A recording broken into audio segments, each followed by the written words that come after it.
Herkese iyi akşamlar. Ben Cointürk Baş Editörü İlayda ve bugün editörümüz, yazarımız Fatih ile birlikte geride bırakmaya hazırlandığımız haftanın bir değerlendirmesini yapacağız. Aslında nispeten sakin günler yaşasak da önemli gelişmelere şahit oluyoruz. Örneğin FTX eski CEO'su Sam Bankman-Fried yani SBF tutuklandı. Bundan sonra neler olacağı büyük bir merak konusu. Bunun yanında Fed'in faiz açıklamalarını hala yakından takip ediyoruz ve muhtemelen çok uzun bir sürede yakından takip edeceğiz. ABD'den gelen açıklamaların da şahin yani sert açıklamalar mı yoksa güvercin yani ılımlı açıklamalar mı oldu da kripto para birimlerini ilgilendiriyor. Ayrıca üzerine konuşulan borsalar arasına geçen hafta Binance'in de katıldığını gördük. Binance'de son durum ne? İddialara ne kadar doğru, iddialar ne kadar doğru? Kullanıcıların endişelenmesine gerek var mı? Bu soruları birazdan Fatih'e yönelteceğim. Ama öncesinde bizim lider kripto para birimimiz Bitcoin'e bir bakmak istiyoruz. Bitcoin 14 Aralık'ta 18 bin dolar üzerine kadar yükseldikten sonra bugün 17 bin dolar üzerinde kalmaya çalıştı ama şu an baktığım zaman 16.834 dolar civarında işlem gördüğünü görüyoruz.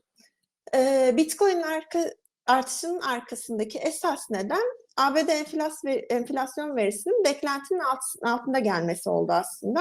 Kısa vadede bakıldığında Bitcoin fiyatını işte FTX duruşması, ABD enflasyon verisi, Fed'in faiz kararı, Avrupa Merkez Bankası'nın açıklamaları, İngiltere Merkez Bankası'ndan gelen açıklamalar, kötü gelen PMI verileri ve birkaç gündür Binance hakkında ortaya atılan iddiaların etkilediğini, bunun yanında Genesis'in iflas riskiyle kripto para regülasyonlarının fiyatı baskıladığını görüyoruz aslında.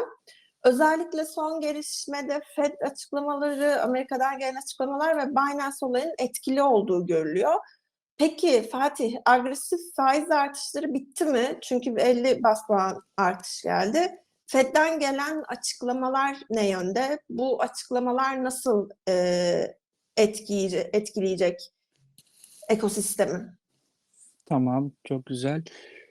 Şimdi şöyle, Fed'in çarşamba günü daha ılımlı bir açıklama yapması bekleniyordu ancak tam olarak yatırımcıların beklediği şeyleri biz duyamadık.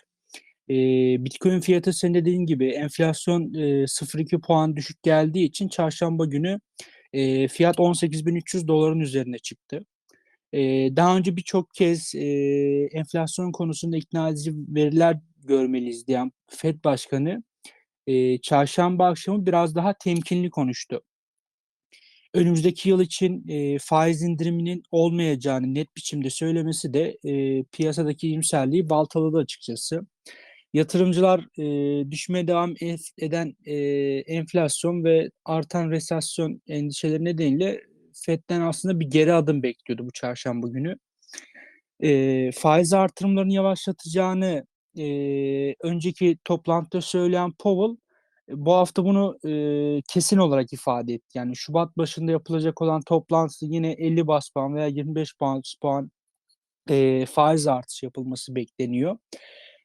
Çarşamba günü yaptığı açıklamaya dönersek Powell çok yol kat etmelerine rağmen henüz istenen sıkılaşma seviyesine ulaşamadıklarından bahsediyor. Enflasyonu dizginleyebilmek için daha fazla sıkılaşmaya olan ihtiyacı vurguluyor. Enflasyon düştüğüne dair de daha fazla kanıt görmek istediklerini bu söylemini yineledi.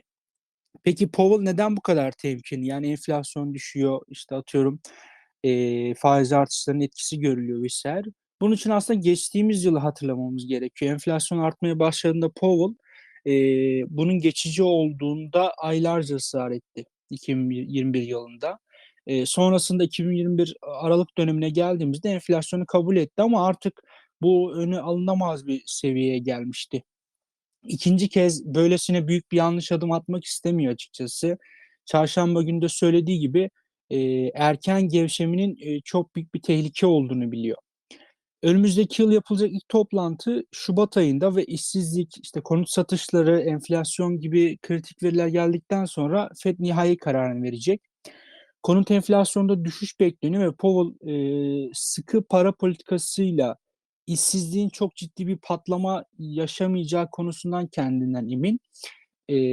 Yani işsizlik konusunda onları sıkıntıya sokabilecek bir seviyeye sıçrama olmayacağını düşünüyor. Şimdilik resesyona girmeme ve enflasyondan kurtulma hedefiyle bir orta yol tutturmaya çalışsa da bu ince ayarın uzun süre devam edebileceğini düşünmüyorum. Yani genel olarak da bu düşünülmüyor. Önümüzdeki yıl için küresel ölçekte ciddi resesyon beklentisi var. Yani ekonomik durgunluk beklentisi var. Bu beklentiler tıpkı geçen yıl enflasyonun başladığı dönem gibi usulca ortaya çıkacak ve eğer FED geç kalırsa resesyonun ekonomiye vereceği zarar enflasyondan daha fazla olabilir. Şimdi resesyon işaretleri artana kadar Fed'in şahine yakın bir duruş sergilediğini görmeye devam edeceğiz. Bitcoin ve kripto paralar için kırılma noktası resesyon endişesinin gerçekten ne zaman baş göstereceğine bağlı aslında. Hani 2023 beklentileri diyoruz ya. Fed şimdilik ayağını gazdan yavaşça çekiyor ve 75 bas puan artışlardan artık vazgeçiyor. Önümüzdeki yıl resesyona bağlı olarak faizleri benzer bir hızda indirmek zorunda kalabilir. Yani son 4 toplantıda 75 bas puan artış gördük. Bu toplantıda 50 bas puan artış yapıldı ve ayağını gazdan çekti. Ama benzer bir şey önümüzdeki sene resesyon korkusuyla görebiliriz. %2 enflasyon hedefinin gerçekçi olmadığının yani şu anda onlar da muhtemelen farkında ama hedefi biraz daha yüksek tutuyorlar. 2023 yılı sonuna kadar Fed üyelerinin çoğu, 2 üye hariç, faizleri %5'in üzerinde olacağını düşünüyor. Yani önümüzdeki yıl 100 baz puan üzerinde bir artış için üyelerin çoğunluğu 2 üye hariç buna kesin gözüyle bakıyor. 2 üye ise tüm yıl boyunca 100 baz puan artış yapmanın mantıklı olduğunu düşünüyor. Eylül ayında 2023 yıl sonu için FED görüşlerini, beklentilerini açıklamıştı ve 2023 yıl sonu için %4,6'lık bir faiz oranı tahmin ediyordu. Fakat bu toplantıda bunu revize etti. Yani bu toplantının bir özelliği de buydu aslında. Geleceğe 3 yıllık geleceğe dair 2025 yılına dair beklentilerini, projeksiyonlarını açıklayacaklardı. Bunları açıkladılar. Önümüzdeki yıl sonu için 4,6 olan tahminini 5,1'e yükseltti. Çarşamba günü yaptığı konuşmada da Powell, Fed Başkanı bunun daha da yukarı çıkabileceğinden bahsetti. Peki enflasyon için durum ne? Yani enflasyon için kısa vadede, orta vadede, uzun vadede ne bekliyorlar? 2023 sonu enflasyon hedefleri de yukarı yönlü revize edildi bu toplantıda. Önceki beklenti %2,8 iken bunu %3,1 olarak güncellediler. 2024 için enflasyon beklentileri de yıl sonuna kadar %2,5 seviyesine çıkartıldı. 2025 beklentisi de %2,1'den 2'ye çekilmiş oldu. Fed'in hedefi 2025 yılına kadar enflasyon hedefine ulaşabilmek için faizleri belli bir oranda tutmaya devam etmek. Yani önünde uzun bir yol olduğu için faizleri önden yüklemeyi seçtiler. E, Daha önce geçmişte çok alışık olmadığımız bir hızda faizleri artırdılar. E, Önümüzdeki yıl 2022 yani içinde bulunduğumuz yıla benzer bir aşırı hızlı faiz artışları görmeyecek olsak da burada resesyonun oyun değiştirici olacağını düşünüyorum. Yani eğer resesyon endişeleri artarsa Fed geri adım atmak zorunda kalacak ve 2020 yılındakine benzer bir trend dönüşünün kripto için aslında zemini hazırlanmış olacak. Piyasalar geleceği fiyatlar. Bu yüzden bizim resesyon sinyallerini yakından izlememiz gerekiyor. Aşırı işten çıkarmalar, ekonomik büyümenin aşırı yavaşlaması vesaire gibi veriler kritik öneme sahip olacak. Son olarak ufak bir şey daha ekleyeyim. Buna önümüzdeki yıl ihtiyacımız olacak. Fed'in yönetilebilir olarak gördüğü işsizlik 2023 sonu için %4,6.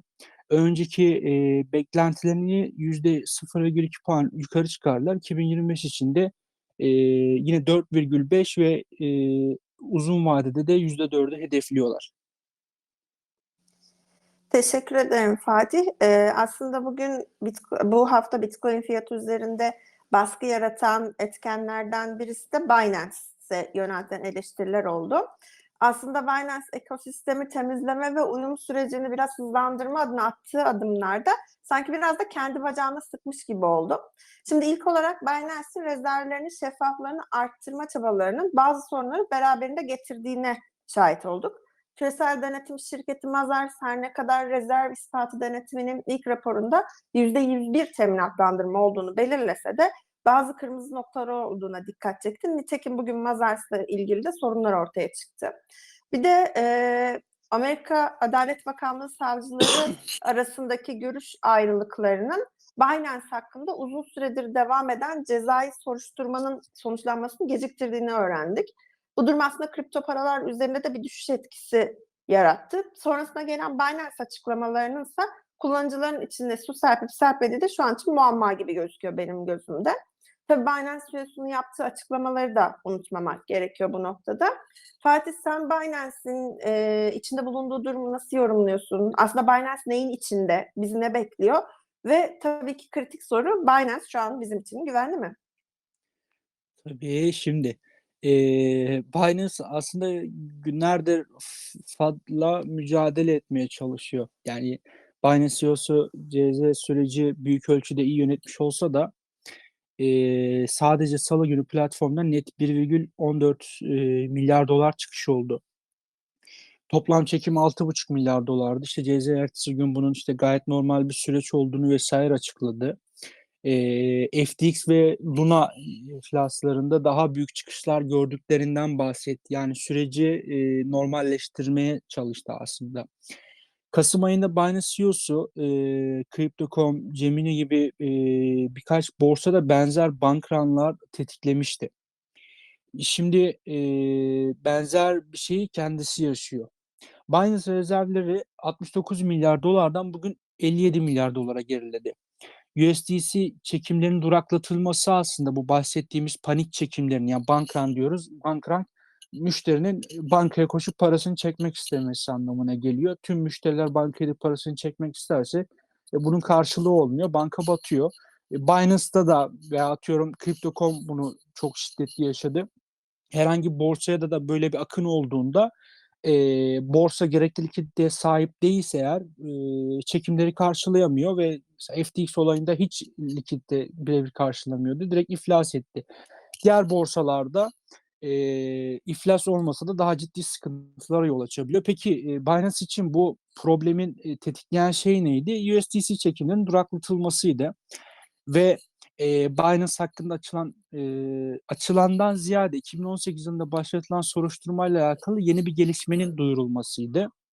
2018 yılında Binance kara para aklamaya yardım ettiği gerekçesiyle soruşturuluyordu. Bununla alakalı bir güncellemeydi. Üstüne USDC çekimlerinde sorunlar olunca insanlar panikle varlıklarını çekmek istediler. Ama USDC çekimlerinde e, Binance CEO'su açıklama yaptı. İşte o saatlerde banka kapalı olduğu için elimizdeki Binance USD'yi USDC'ye dönüştüremediğimizden dolayı işte çekimlerde sıkıntı oldu vesaire dedi. Fakat yatırımcıları tedirgin eden birkaç farklı konu var. Birincisi rezervlerle alakalı. Binance rezervlerinin %27'si yaklaşık 15,3 milyar dolar Binance USD isimli stablecoin'den oluşuyor. Paxos güvenlik kabul ediliyor ve Ethereum ağındaki Binance USD ihracını kendisi yapıyor. Ufak bir not, Binance USD'deki isim hakkı sadece Binance'ın. Yani bu Binance USDC'yi Binance ihraç etmiyor, Paxos ihraç ediyor ve denetimlerden vesaire geçiyor. Ama buradaki sorun şu, Ethereum ağındaki Binance USD ihracını sadece Paxos yapıyor. Bunun dışındaki atıyorum farklı ağlarda atıyorum Binance Smart Chain ağındaki Binance USD'ler Ethereum ağındaki varlık geliyor, kilitleniyor ve Wrapped Binance USD tokenları veriliyor. Ethereum dışındaki ağlarda Binance doları böyle kullanılıyor. Bu kontrol yetkisi Ethereum dışındaki ağlarda bulunan Binance USD varlıklarının Paxos güvencesi olmadığı anlamına geliyor aslında. Rezervlerdeki diğer bir problemse BNB'nin toplam rezervin %10'unu oluşturması. Yani Binance rezervlerinin %10'u BNB coin'den oluşuyor.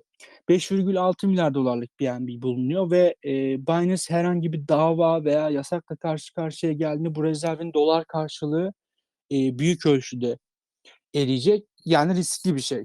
İkinci husus da bu. Şimdi bir rezerv denetimi konusu var.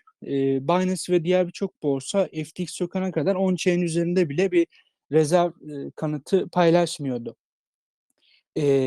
Bu neredeyse tüm borsalar tarafından artık yapılmaya başlandı. Binance, işte Crypto.com, Coin bunu bir adım daha ileri götürdü. Dünyanın işte en saygın denetim firmalarından biri olan Mazars ile anlaştılar. Rezerv denetim raporları yayınladılar. Fakat bugün Mazars kripto şirketlerine denetim hizmetini durdurduğunu açıkladı. Bunun bence sebebi açık. Denetim şirketleri ve Mazars kadar itibarlı bir denetim şirketi bir bütün olarak denetleyeceği şirketleri bir bütün olarak inceler. Borsalarsa sadece cüzdanlarındaki varlıkların ellerinde olduğunun ispatı için bu şirketler tarafından denetleniyor. Verdikleri rapor da sadece on-chain raporlarındaki, yani blockchain üzerindeki cüzdan bakiyelerini vesaire görüyoruz ya, on-chain raporlarındaki varlıkların gerçekten cüzdanda olduğunu teyit etmek için veriliyor bu raporlar. Fakat insanlar bu raporlara bakıp Mazars onayladı, işte bu borsa güvenli diyebiliyor. Fakat burada bir sorun var. İlgili borsanın borçları, işte kredileri, risk yatırımları, eksi bakiyeleri ve daha birçok detay atlanarak yayınlanan bu raporlar tam bir şeffaflık, güven hissi yaratmıyor ve yaratmamalı. Mazars bu işte başının belaya girebileceğini düşünerek geri adım attı muhtemelen.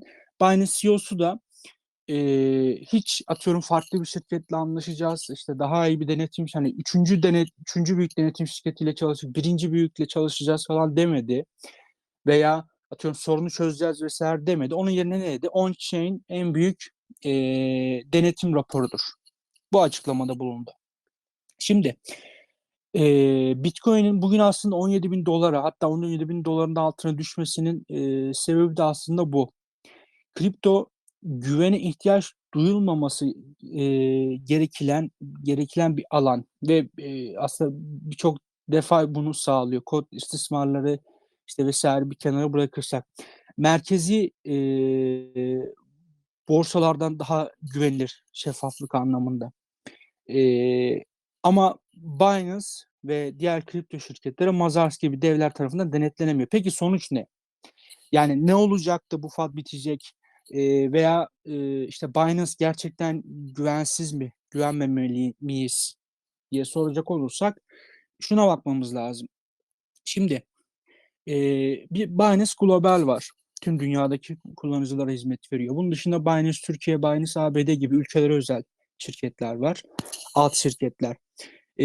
Binance Türkiye veya ABD'nin merkezi hizmet verdikleri ilgili ülkelerde buralarda denetimlerden, incelemelerden geçiyor. Yani ufak bir örnek. FTX Global atıyorum battı. FTX Türkiye'de müşterilerin çoğu varlıklarını alabildi. Neden? Çünkü FTX Türkiye'deki varlıklar Türkiye'deki banka hesaplarındaydı.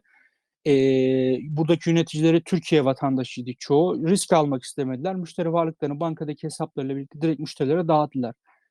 Ancak Binance Global'in merkezin tam olarak nerede olduğu bilinmiyor. Yani Malta deniyor, Japonya deniyor, farklı ülkeler telaffuz ediliyor.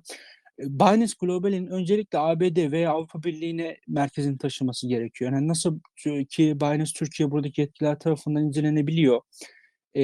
ABD veya Avrupa'da da bu global versiyonun incelenmesi lazım. Yani asıl likiditenin olduğu versiyonun Binance Global'in incelenebiliyor olması lazım. Bu olmadığı sürece yapılabilecek tek şey var. Binance'a ve söylediklerine güvenmek. Yani CZ, Binance diyor kimseden kredi almadık diyor. Güvenmek zorundayız. Çünkü teyit edemiyoruz. Kimseye borcumuz yok diyor. Risk yatırımımız yok diyor. Müşteri varlıklarını kullanmıyoruz deniyor. Güvenmekten başka bir şey yok. Yani birisi sana geliyor diyor ki bu iş böyle, bana güven diyor ve sen bunu teyit edemiyorsun. Yani yapabileceğin iki şey var. Ya ona güveneceksin ya da güvenmeyeceksin. Teyit imkanın yoksa durum bu. Ama Binance bu süreci muhtemelen yönetebilecek. Şu anda da e, ilk günkü gibi, hafta başındaki gibi panikle çekimler devam etmiyor.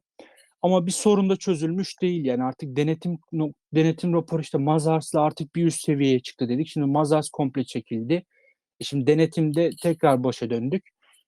Yani şu an yatırımcıları tavsiye, hani benim de yaptığım, günlük trade yapacaksanız bunu borsada tutabilirsiniz. Ama günlük trade yapmadığınız bakiyenizi, uzun vadeli düşündüğünüz bakiyeyi telefonunuza mobil cüzdan kurabilirsiniz. Atıyorum MetaMask, Coinbase'in cüzdanı veya Trust Wallet.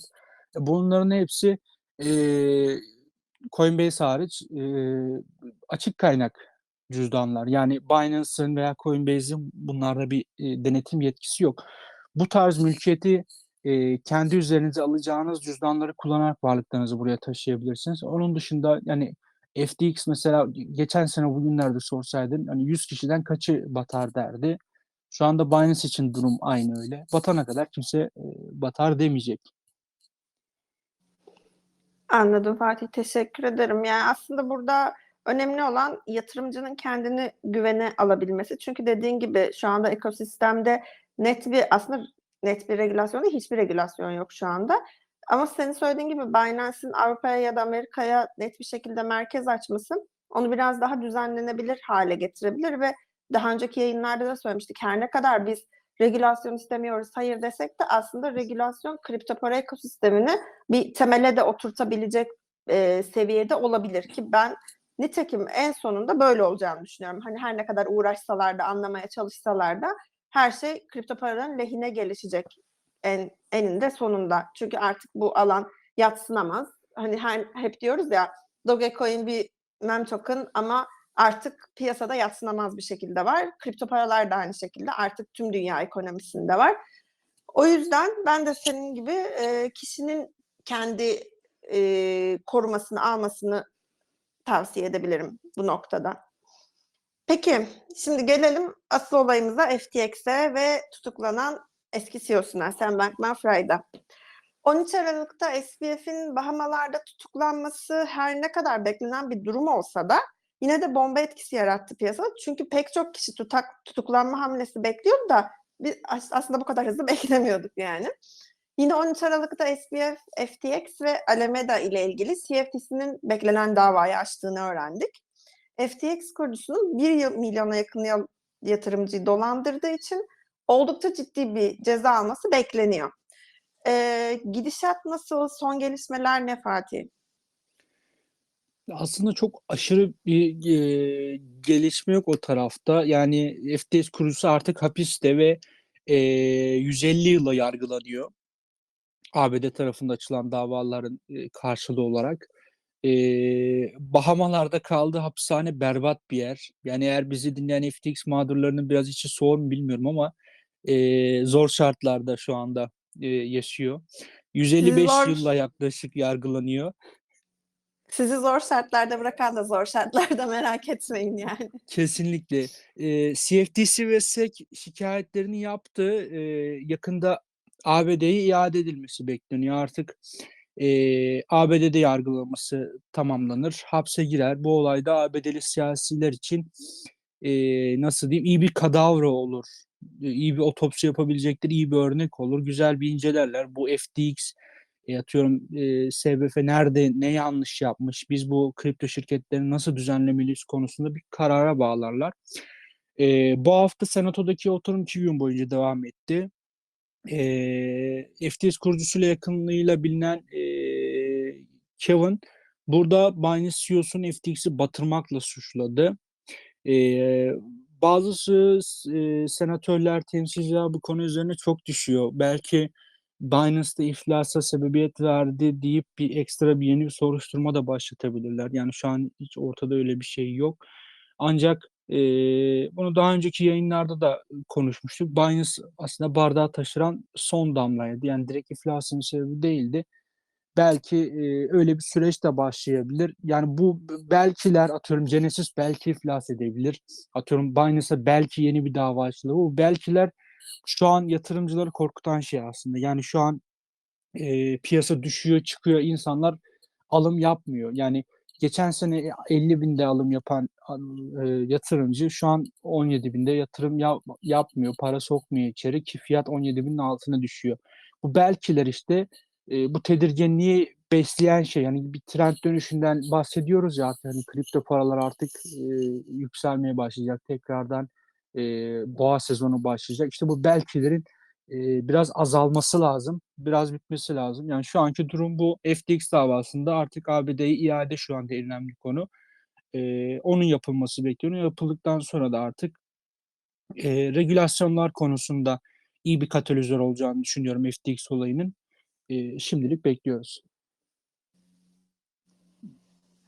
O zaman FTX ile ilgili şu an için zaten en başta da belirttiğimiz için bu hafta nispeten sakin bir haftaydı. Hele ki 2-3 hafta öncesini, bu FTX'in ilk iflas zamanlarını düşünürsek bayağı sakin geçirdik bu haftayı.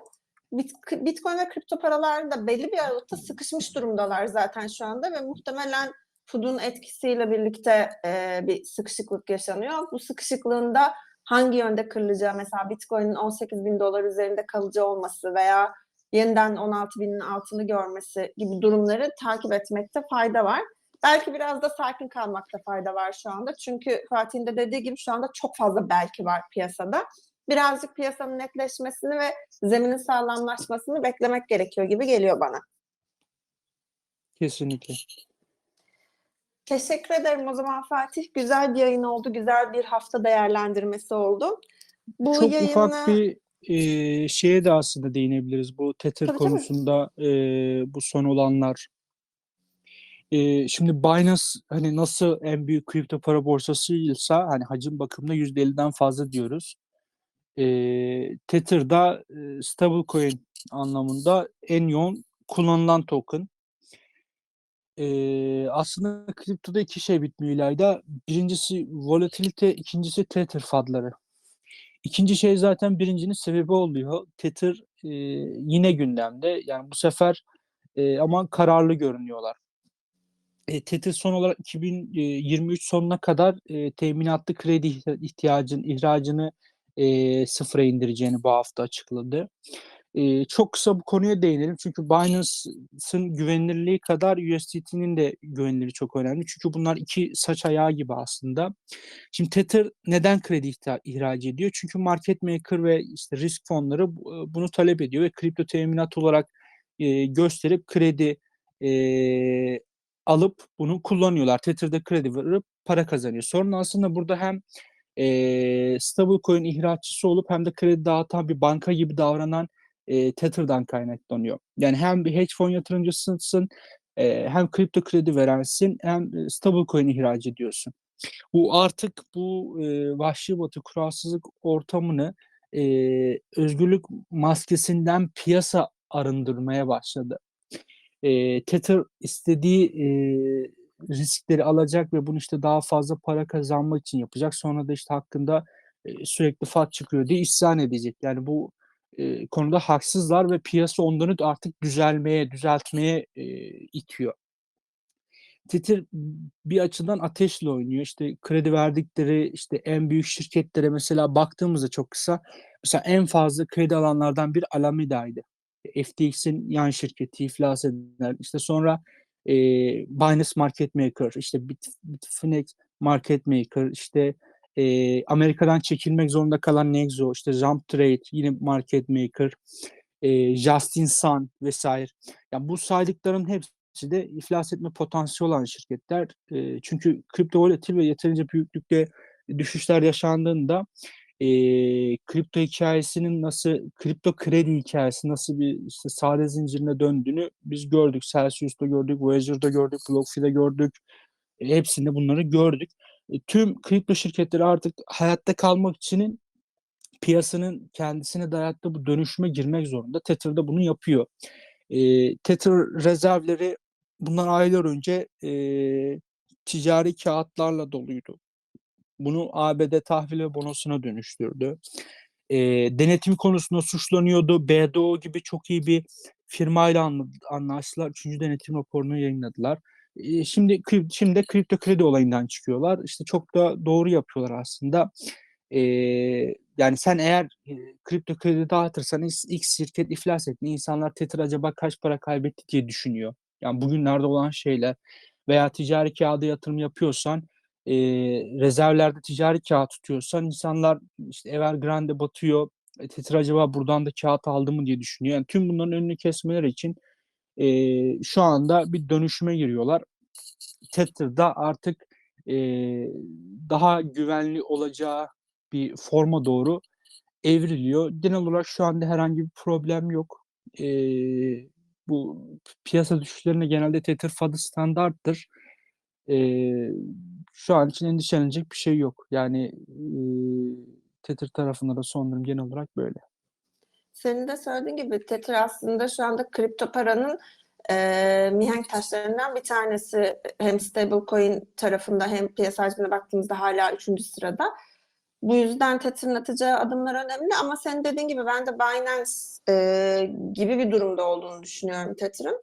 Bu yüzden Tether açısından çok da korkmaya gerek olduğunu düşünmüyorum. Yani zaten HOOD'ları düşündüğümüz zaman HOOD'ların çok büyük bir kısmının da bir süre sonra ya üstünün kapatıldığı, yani üstünün kapatıldığından kastım halledildiği, çözüldüğü, çok az bir kısmının gerçekten korku yaratacak şeylere dönüştüğünü görüyoruz.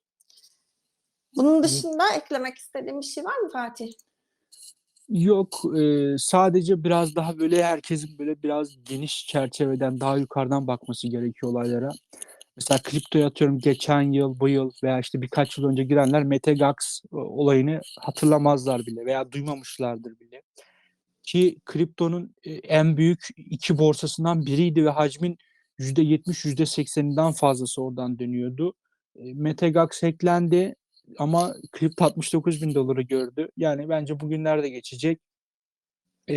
Çok da kısa vadeli trade yapıp işte para kaybetmeye hevesli olmadan böyle uzun vadeli hedeflerde yürümek daha doğru olur diye düşünüyorum. Benim ekleyecek başka bir şeyim yok. Ya ben zaten şunu her zaman söylüyorum. Kısa vadeli trade yapmak gerçekten çok riskli bir iş ve gerçekten işi çok çok iyi biliyor olmak lazım. Yani bütün zamanımızı buna ayırabiliyor olmak lazım. Eğer bunu yapacak bir vakit yoksa kısa vadeli trade bana da çok mantıklı gelmiyor açıkçası ki ben 5 yıldır piyasanın içindeyim. Sen keza benden daha fazladır piyasanın içindesin. O yüzden biraz daha dediğin gibi uzaktan bakıp biraz seyretmek, belki biraz piyasanın oturmasını beklemek çok daha mantıklı. Kesinlikle. O zaman tüm dinleyicilerimize teşekkür ediyorum. Bugün yayını biraz uzattık, biraz da geciktik zaten. Bundan sonraki yayınları yine bakacağız bakalım, Twitter düzelirse Twitter'dan, düzelmezse yine buradan. Hatta belki yapabiliyorsak Fatih, onu yapabiliyor muyuz bilmiyorum ama iki yerden de yürütebiliriz belki.